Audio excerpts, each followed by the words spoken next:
warahmatullahi wabarakatuh. Alhamdulillah, wassalatu wassalamu ala rasulillah Sayyidina Muhammad ibn Abdillah wa ala alihi wa sahbihi wa man wala wa la hawla wa la quwwata illa billah, amma ba'd. Hadratul karamin, ma'asyiral ulama al-fudala, ma'asyiral asatidzah al-kurama, bapak-bapak, ibu-ibu, hadirin hadirat yang dirahmati Allah. Dalam kesempatan malam hari ini kita melanjutkan pembacaan buku yang ditulis oleh Hadratus Syekh Kiai Haji Hasyim Asy'ari yang diberi judul Risalah Ahli Sunnah wal Jamaah. Ini kalau di buku saya sudah pada halaman 9.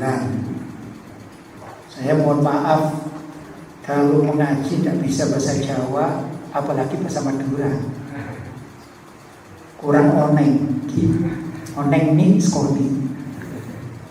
Tapi kalau ngocak-ngocak Madura ketemu di pasar, insya Allah oneng ini skoni.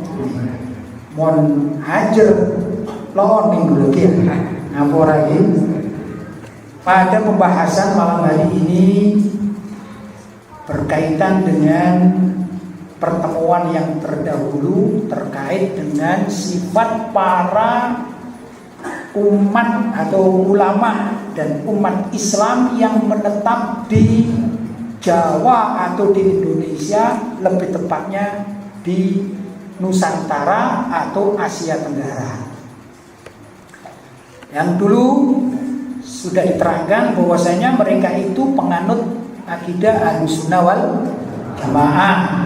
Di dalam berfikih mereka mengikuti mazhab Imam Syafi'i, tapi tidak menolak 3 mazhab lainnya, yaitu mazhab Hanafi, mazhab Maliki, dan mazhab Hambali. Tidak menolak.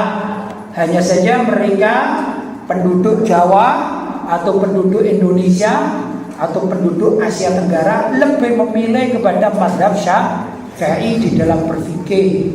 Kemudian di dalam berakidah mengikuti mazhab Asy'ari. Walaupun ada mazhab lain namanya mazhab Maturidi, tapi untuk penduduk Indonesia memilih mazhab Asy'ari yang lebih mudah dikatakan ada di sana sifat khomsin, ya, atau 20 sifat wajib yang disifatkan kepada Allah SWT, 20 sifat muhal yang disifatkan kepada Allah SWT, kemudian 4 yang wajib bagi para nabi dan 4 yang muhal bagi para nabi, kemudian 1 yang jaiz disifatkan kepada Allah dan 1 yang jaiz disifatkan kepada Rasulullah Shallallahu Alaihi Wasallam. Itu yang dulu pelajaran terdahulu kita bahas di tempat ini atau di majelis ini. Kemudian sekarang ada perkembangan. Kata Kiai Haji Hasyim Asy'ari pada tahun 330 kurang lebih itu ada gonjang-ganjing aliran-aliran yang tidak sepadan, tidak sama dengan akidah Ahlussunnah wal Jamaah. 330 Hijriah, yang menggunakan Hijriah. Saya bacakan kelanjutannya kitab ini. Wa minhum, di antara aliran-aliran yang menurut Mbah Hasyim Asy'ari termasuk aliran sesat, apa saja itu? Wa minhum, di antaranya firqatun, ada satu kelompok yatba'una ra'ya Muhammad Abduh wa Rasyid Ridho, ya, yaitu orang-orang yang mengikuti pendapatnya Muhammad Abduh dan Rasyid Ridho. Kemudian mereka itu ya'khuduna min bid'ati Muhammad bin Abdul Wahhab An-Najdi, yang mana keduanya itu lebih condong mengikuti bid'ah yang dilakukan oleh Muhammad bin Abdul Wahhab An-Najdi, dan juga mengikuti pendapatnya Syekh Ahmad Ibn Taimiyah atau Ibn Taimiyah wa tilmidaihi, dan kedua muridnya yaitu Ibnul Qayyim wa Ibnu Abdul Hadi. Jadi begini petanya. Petanya ya. Tatkala ulama-ulama dunia itu mengikuti akidah Ahlus Sunnah wal Jamaah sebagaimana yang diterangkan oleh Hasyim Asy'ari tadi, ya. Yang fikihnya mengikuti 4 mazhab, kemudian akidahnya mengikuti 2 imam Asy'ari dan Maturidi, ditambah satu lagi yaitu secara tasawuf mereka mengikuti Al-Imam Al-Junaid Al-Baghdadi dan ulama-ulama ahli tasawuf atau sufi, ya, orang-orang sufi yang mengikuti pendapat siapa? Imam Junaid Al-Baghdadi radhiyallahu ta'ala anhu, yang mana Imam Junaid Al-Baghdadi itu adalah ulama yang mengumpulkan antara ilmu tasawuf dengan ilmu syariat, menggabungkan. Nah, periode berikutnya ternyata ada seorang tokoh yang berbeda pendapat dengan imam-imam Ahlus Sunnah wal Jamaah, yaitu Syekh Ibnu Taimiyah. Syekh Ibnu Taimiyah. Antara lain ketidakcocokan Syekh Ibnu Taimiyah di dalam pemahaman dengan para ulama Ahlus Sunnah wal Jamaah terdahulu yang jauh lebih dahulu daripada Syekh Ibnu Taimiyah, antara lain adalah urusan tajsim. Apa itu tajsim? Tajsim adalah seseorang menisbatkan tubuh atau anggota tubuh, mata, telinga, wajah, ya, tangan, kaki, kepada zat Allah. Ulama-ulama terdahulu Ahlus Sunnah wal Jamaah, ya, itu tidak mengatakan, ya, perlu ya, tidak mengatakan bahwa Allah itu punya mata seperti mata kita. Tidak begitu mereka. Tapi Syekh Ibnu Taimiyah meyakini bahwa Allah itu punya mata seperti mata kita. Ini perbedaannya. Jelas ya? Jadi yang datang terlebih dahulu itu para ulama Ahlus Sunnah wal Jamaah, ya, meyakini bahwasanya Allah itu tidak sama dengan makhluk apapun, baik dalam segi sifat maupun dari segi bentuk. Dan kalau kita mengatakan makhluk, maka makhluk itu punya bentuk. Misalnya masjid ini namanya makhluk, maka bentuknya apa? Misalnya bangunannya kotak, nah ini namanya bentuk. Dan manusia punya bentuk, apa itu? Tinggi misalnya, ya. Badannya kecil tapi tinggi, ya kan? Kalau gajah punya bentuk, badannya besar, ya kan? Agak tekel gitu ya.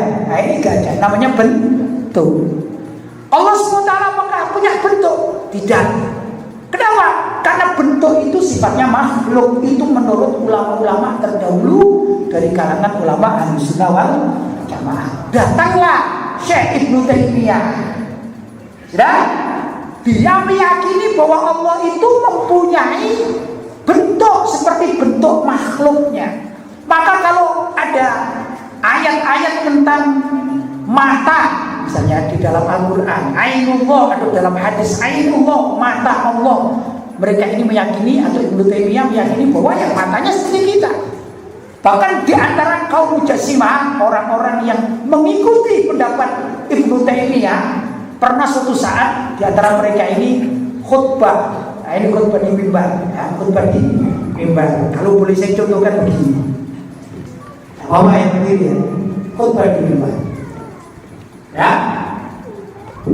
Setelah khutbah sampai pada akhir khutbah mengatakan demikianlah wassalamualaikum warahmatullahi wabarakatuh, atau akhir demikianlah sambutan saya misalnya. Kemudian dia mensifati tentang zat Allah. Yang membaca, ya tidak sebagaimana ada di buku Ribah. Yang Rabbuna fi kulli lailatin ila sama'id dunya. Ada kan? Wa yunadi hal min mustaghfirin, hal min talibin, hal min ta'ibin, hal min talibi hajatin fa unilahul matalib. Insyaallah warga NU ini hafal ya. Itu ada di dalam kitab dari yang artinya yang Rabbuna, Tuhan kita adalah Allah SWT. Yang zilu Rabbuna, Tuhan kita turun fi kulli lailatin, pada setiap malam. Pada setiap malam.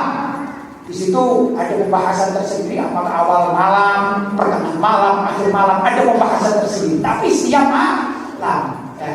Yang zilu Rabbuna fi kulli lailatin ila sama'id dunya, ke langit yang kelihatan dari dunia.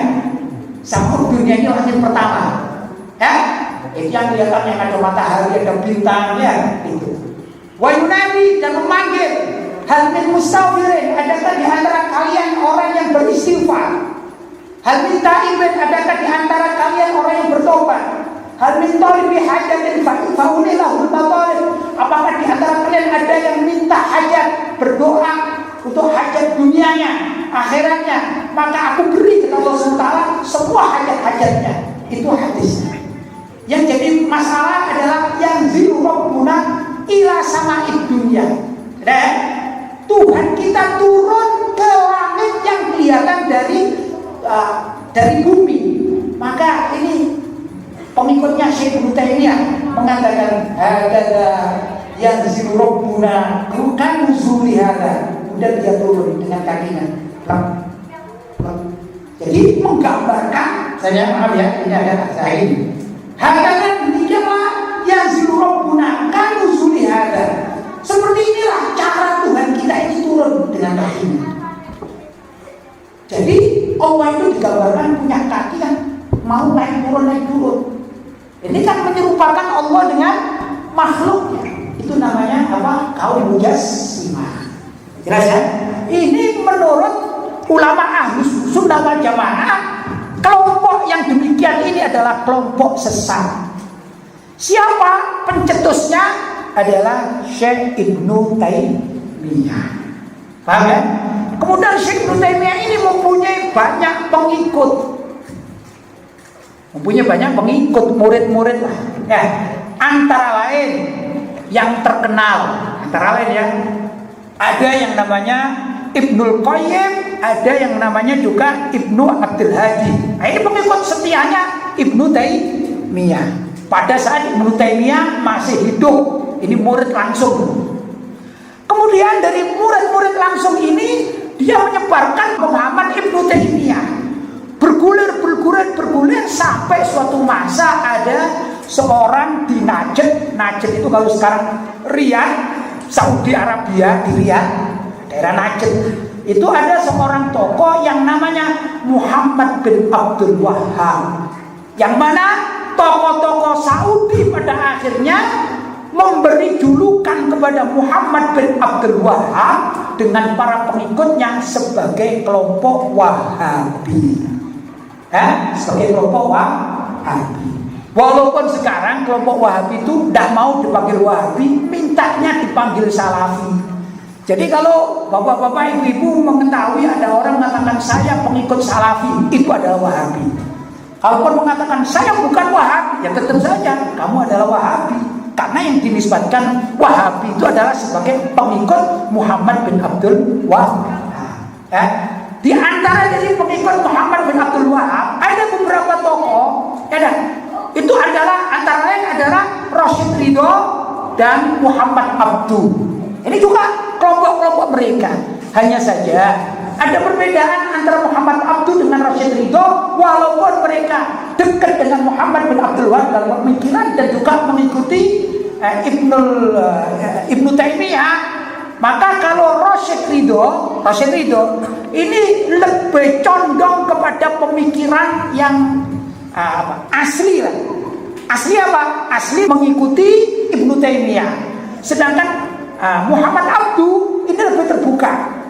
Mungkin sekarang agak sedikit sekuler gitu ya pemikirannya.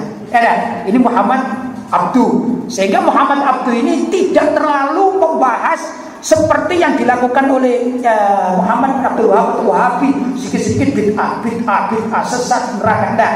Tapi lebih luas. Muhammad Abdul lebih luas daripada Muhammad bin Abdul Wahhab sendiri. Tapi tentu pemahaman mereka sama. Itu demikian.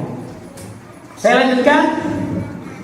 Faharramu ma ajma'al muslimuna ala nadbihi. Kelompok-kelompok itu Ibnu Taimiyah dan kawan-kawannya mengharamkan sesuatu hukum yang sudah disepakati oleh para ulama bahwa itu adalah halal dan sunnah. Contoh misalnya, kita Ahlussunnah wal Jamaah meyakini bahwasanya ziarah ke makam Nabi itu sunnah apa haram? Sunnah. Tapi oleh mereka diharamkan. Oleh kelompoknya Ibnu Taimiyah ya, yang dicetuskan lebih kuat lagi oleh kelompoknya Muhammad bin Abdul Wahab atau Wahabi, dikatakan ziarah ke makam Nabi hukumnya haram, sesat, dan pelakunya akan masuk neraka, kata mereka. Baik, saya lanjutkan.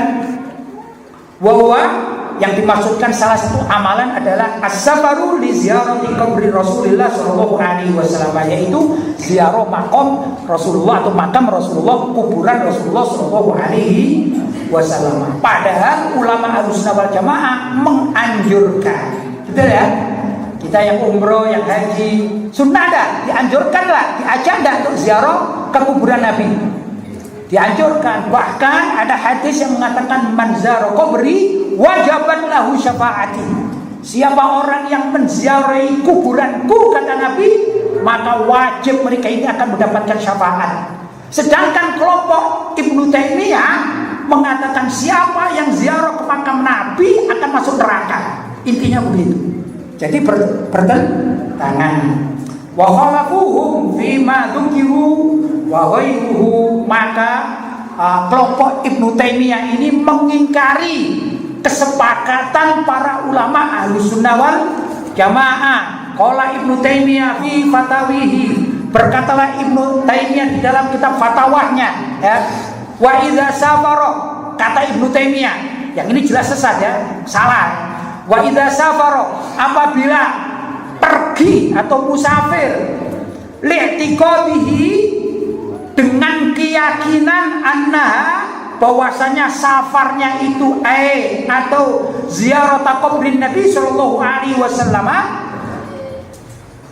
ziarah ke kuburan Nabi Muhammad sallallahu alaihi wasallam itu dianggap taatan, dianggap suatu ketaatan di dalam agama. Seperti yang kita lakukan. Kita ini kalau ziarah makam Nabi atau juga ziarah makam para wali, niat kita apa? Taat kepada Allah atau maksiat? Taat kepada Allah.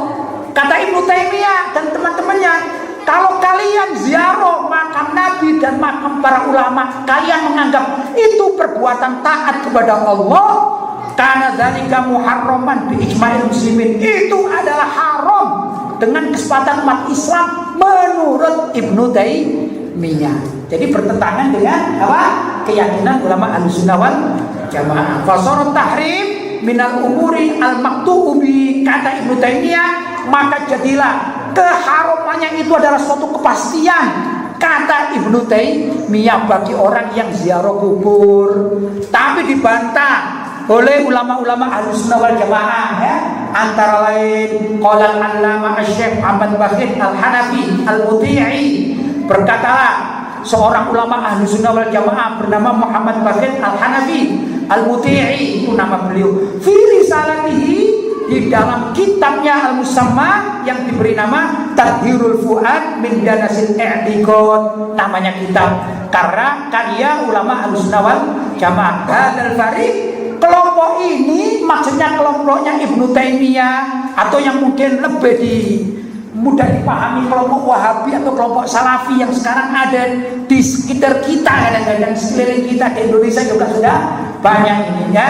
Qadibtul yang muslimun bikatsirin minhum salafan wa khalafan, itu sudah menjadi musibah bagi umat Islam, baik yang terdahulu maupun yang sekarang-sekarang di zamannya Kiai Haji Hasyim Asy'ari. Ibnu Taimiyah mungkin ini lahirnya lebih dari 400 tahun terdahulu, sedangkan Kiai Haji Hasyim Asy'ari ya kurang lebih lah, kurang lebih tak sampai 100 tahun terdahulu ya. Di zamannya Ibnu Taimiyah masih hidup, itu sudah menjadi musibah keberadaannya bagi umat Islam. Kenapa? Karena umat Islam banyak terpedaya dan mengikuti pendapatnya siapa? Syekh Ibnu Taimiyah. Apalagi di zamannya hidupnya Kiai Hasyim Asy'ari. Ya, apalagi di zaman kita. Saya sela-selai keterangan ini, ulama-ulama kita dulu mungkin seusia Ayahanda Kiai Basari Alawi yang sekarang usianya 95 tahun, ya. Seusia beliau itu yang namanya Wahabi atau Salafi itu banyak, tapi banyaknya ini tertulis di kitab-kitab. Saya dulu, kami ini putra-putra dari Ayahanda ini dulu sering diajak pergi ke Sidogiri, pesantren di sana. Itu beliau Ayahanda mengajarkan ajaran aswaja atau Ahlus Sunnah wal Jamaah, menerangkan tentang adanya kelompok Wahabi ini, menerangkan. Cuman ada di kitab-kitab. Masalahnya sekarang zaman kita ini Wahabinya sudah muncul Pak di kampung-kampung, sudah tidak di kitab lagi. Ya, jadi tantangan kita ini lebih berat. Kalau zaman Ayahanda, ya, Kiai Basari Alawi yang masih muda, masih saat itu masih sekar, mungkin seusia saya sekarang, beliau berjuang memberikan pemahaman yang kami tahu tentang ini loh, bahaya Wahabi, ini bahaya dan segala macam bahaya Ibnu Taimiyah. Hanya masalahnya mereka belum datang ke Indonesia. Ya, mereka belum datang ke Indonesia.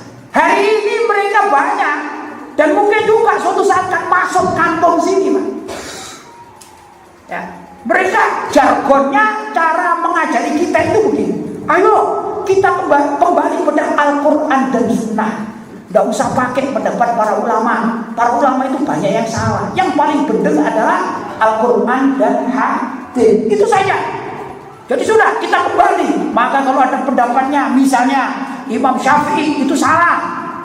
Pendapatnya siapa dari Imam Asy'ari itu nggak perlu diikuti. Pendapatnya Imam Junaid Al-Baghdadi, Imam Ghazali percuma, itu sama dengan kita. Dia manusia, kita juga manusia. Kita cukup kembali kepada Al-Quran dan hadis kata mereka, tapi dengan cara pemahamannya seperti yang dilakukan oleh Ibnu Taimiyah, Muhammad bin Abdul Wahab dan kawan-kawannya. Sehingga banyak pemuda-pemuda kita ini, kalau bapak-bapaknya yang sudah sepuh-sepuh punya anak, punya cucu, mereka kadang-kadang kecilnya bersama kita, Pak. Kecilnya bersama kita. Kemudian mereka bergaul, entah itu di kampus atau di tempat-tempat yang lain, atau juga sekarang musimnya ini handphone, fitnahnya besar. Seringkali adik-adik kita, anak-anak kita ini belajar, bertanya misalnya, hukum orang yang mau wudu dengan cara mengusap wajah, hukumnya apa? Klik, begitu ya. Ini yang jawab kebanyakan ini adalah orang-orang Wahabi. Sedangkan buku yang diajarkan oleh guru-guru kita sekarang ini taruh di lemari, Pak. Males bukanya. Kalau dulu bapak-bapak belajar Safinatun Najah, Fathul Qorib, agak besar dikit semacam I'anatul Thalibin misalnya, itu sudah taruh di almari. Sekarang semua pakai gini. Masalahnya pengikut Muhammad bin Abdul Wahab ini rajin membuat tulisan-tulisan yang dimasukkan di internet, dan itu menjadi rujukan anak-anak muda yang mereka tidak tahu. Misalnya begini, kalau kita ada yang meninggal dunia, ayo tahlilan, tahu-tahu anak kita ini nggak pergi kemana-mana. Maka bilang kepada orang tuanya, Pak, orang tahlilan ini bid'ah yang nggak ada dalilnya dalam Al-Quran dan hadis. Kita cukup kembali pada Al-Quran dan hadis, nggak perlu Pak tahlilan. Begitu nanti. Dan ini terjadi. Maka saya katakan, jadi di zamannya orang tua kita, kiai-kiai kita, banyak yang mengajarkan tentang perbedaan apa itu Wahabi, apa itu Ahlus Sunnah wal Jamaah atau aswaja. Tapi zaman itu masih di kitab-kitab dan anak-anak kita belum peduli. Sekarang anak-anak kita suka mengaji, tapi kadang-kadang salah langkah, bukan belajar pada guru-guru yang benar, tapi belajar lewat handphone, dan akhirnya banyak yang tersesat. Anak-anaknya kiai pun itu ada yang tersesat. Pada akhirnya mereka mengatakan, suka usaha tahlilan itu nggak ada dalilnya dalam Al-Quran dan hadis. Ada kejadian di Banyuwangi yang saya dengarkan dari kawan-kawan Banyuwangi. Ada seorang kiai punya anak, ya biasa seperti ayah Anda punya putra-putra kami ini kan gitu ya. Tapi anaknya ini kuliah. Karena kuliah dia bergaul dengan banyak orang. Nah, sampailah suatu saat ayahnya ini wafat. Ayahnya seorang kiai punya kawan-kawan sesama kiai. Maka para kiai hadir di rumah duka. Lah anaknya ini kan sahibul bait. Tentu masyarakat kan bertanya, kepada ahli warisnya. Di mana dimakamkan? Kan gitu kan? Oh, di kuburan sana. Sudah jam berapa? Misalnya jam 10 siang. Itu kan yang menentukan keluarganya. Ya. Kemudian salah satu kiai ini bertanya, ya mungkin bahasanya lebih mudah. Gus, nanti malam ada tahlilan jam berapa? Kan aku setuju. Tahlilannya jam berapa, Gus? Katanya Gusnya ini, nggak ada tahlilan. Loh, kok nggak ada tahlilan? Loh, iya, saya tidak menerapkan tahlilan karena tidak ada dalil Al-Quran maupun hadis perlunya tahlilan. Jadi nggak ada tahlilan. Padahal kiainya kiai Ahlussunnah wal Jamaah, tapi Gusnya ini sudah salah belajar, melenceng. Terus ditanya, ada kiai yang pinter. Alhamdulillah, kiainya bilang begini. Loh, Gus, kenapa? Kan kita ingin mendoakan ayahmu. Ya dah, ingin mendoakan ayahmu biar ayahmu itu senang di kuburan. Gusnya ini bilang gini, percuma Pak Kiai, doa Pak Kiai, doa kita untuk ayah yang sudah meninggal dunia tidak sampai. Tidak sampai. Ini kiainya yang masih hidup ini gergetan sama Gusnya. Ini anak muda ini belajar di mana ini? Kamu kok yakin? Iya, saya sudah belajar dari Al-Quran dan hadis. Tidak ada ayat, satu ayat pun maupun satu hadis pun yang mengatakan secara nas tekstual atau secara lafadznya itu mengatakan doanya orang hidup sampai kepada mayit. Tidak ada. Takwilan ada, tapi saya tidak mau takwilan. Saya mau teksnya, ayatnya persis, hadisnya persis. Saya sudah mencari, tidak ada. Berarti doa kita percuma untuk mayit. Itu sampai begitu kejadiannya. Kemudian kiai ini ya pinter, namanya kiai. Kalau gak pinter ya bukan kiai gitu ya. Dijawab, baiklah.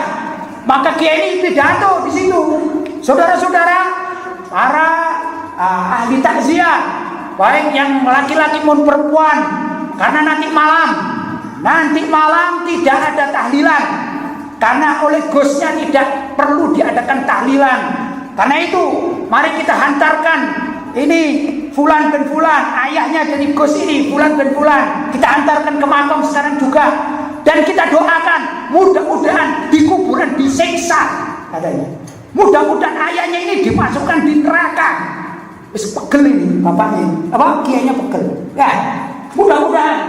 Akhirnya Gusnya bilang, loh kiai kok doanya jelek gitu untuk saya, untuk ayah saya. Dijawab sama kiainya, katanya doanya tidak sampai. Pak, kamu marah. Kita doakan baik-baik dengan tahlilan, kamu tidak mau. Sekarang ayahmu kita doakan biar diadab di kuburan dan segera dimasukkan neraka, kamu marah. Saya tanya, sampai mendak sih? Kan bingung nih. Loh, kalau doa bagus gak sampai, mau doa jelek sampai. Ya sama-sama, terserah kamu pilih yang mana. Akhirnya kalah ini. Ya sudah banyak nanti ada tahlilan. Ya. Kadang-kadang perlu semacam demikian juga untuk berdiskusi kan. Ada lagi cerita ada anak muda. Ini Pak, ini terjadi hikayat yang terjadi. Ada anak muda datang dari kota dengan pemahaman dari internet seperti tadi itu, bahwa ini masalah tawasul sedikit ya, karena ajaran memang ajaran semacam itu, tawasul. Tawasul itu begini, wasilah itu perantara. Jadi kalau misalnya saya berdoa kepada Allah dan saya berada di makam Nabi Muhammad SAW, saya berdoa, ya Allah, dengan sebab Nabi Muhammad, ya, maka ampunilah diriku. Ini saya berarti menjadikan Nabi Muhammad sebagai wasilah. Wasilah itu bahasa lain sebagai tawassul. Nah, sudah. Subhanallah, ada anak muda belajar internet. Begitu yakinnya bahwa tawassul ini tidak ada. begitu yakinnya bahwa tawasul nggak ada. Ajarannya orang NU yang tawasul seperti ke wali-wali Songo itu salah semua, nggak ada. Akhirnya dia datang kepada Kiai Kampung, Kiai tua ya, Kiai sepuh. Sudah, kemudian bertanya, Pak Kiai boleh tak kami tanya? Oh ya boleh, silakan. Saya senang kalau ada anak muda yang bertanya. Kata anak ini, Pak Kiai begini Pak Kiai, setahu saya yang namanya doa itu nggak perlu tawasul, nggak perlu lewat Nabi Muhammad, nggak perlu lewat para wali, kan langsung. Bahkan dalilnya itu Allah yang berfirman, "Ud'uni astajib lakum." Kamu berdoa kepadaku astajib lakum. Pasti aku kabulkan. Jadi kenapa kita harus berdoa melewati Nabi Muhammad, melewati para wali, para guru-guru kita? Kenapa? Tidak perlu, langsung aja jalan tol. Ya masuk akal ya dah. Masuk akal. Anak muda-muda ini gampang terpengaruh semacam demikian. Gimana Pak Kiai menurut sampean pendapatnya? Dijawab sebentar ya. Ya santai-santai saja lah di sini. Akhirnya Kiai ini masuk ke rumahnya, akhirnya dia gondok air, dikasih teh. Sudah. Subhanallah, setelah jadi berkutuk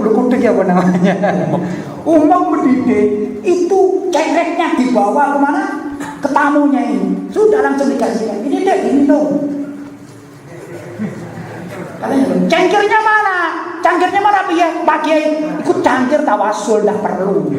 Jadi kamu kokok saja begini. Kamu kokok saja begini. Nah itu tawasul. Kita ini tidak mampu. Lah yang cangkir ini ibarat para wali, para nabi. Mereka ini tahan. Dicor dengan air panas itu tahan. Diberi ilmu apapun oleh Allah SWT karena mereka memang wadah.